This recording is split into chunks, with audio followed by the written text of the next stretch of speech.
Functions of bar councils. Under the Advocates Act, 1961, the profession is self-governed through the State Bar Councils, SBC, and the Bar Council of India, BCI. State Bar Councils. Section 6. Enrollment. Admitting qualified candidates as advocates on the state roll. Discipline. Entertaining and determining cases of professional misconduct. Rights. Safeguarding the rights, privileges, and interests of advocates. Bar Council of India. Section 7. Standards. Laying down standards of professional conduct and etiquette.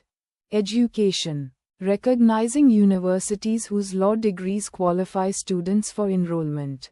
Supervision. Exercising general supervision over state bar councils. Reciprocity. Dealing with international legal relations and recognition of foreign degrees. State Bar Councils. Section 6. 1. Enrollment. State Bar Councils are responsible for enrolling qualified law graduates as advocates.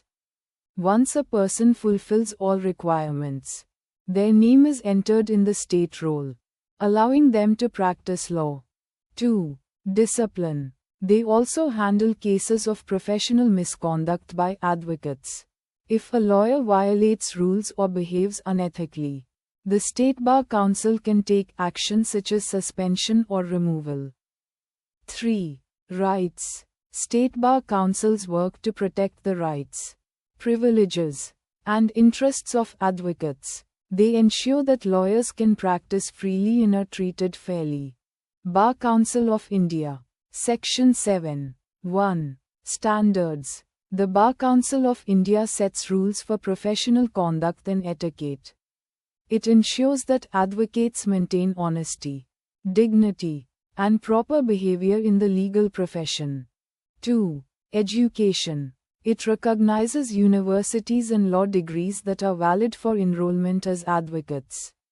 This helps maintain quality in legal education across India. 3. Supervision. The Bar Council of India supervises and guides state bar councils. It ensures uniformity and proper functioning of the legal profession throughout the country. 4. Reciprocity. It deals with international legal matters, including recognition of foreign law degrees and allowing foreign lawyers under certain conditions.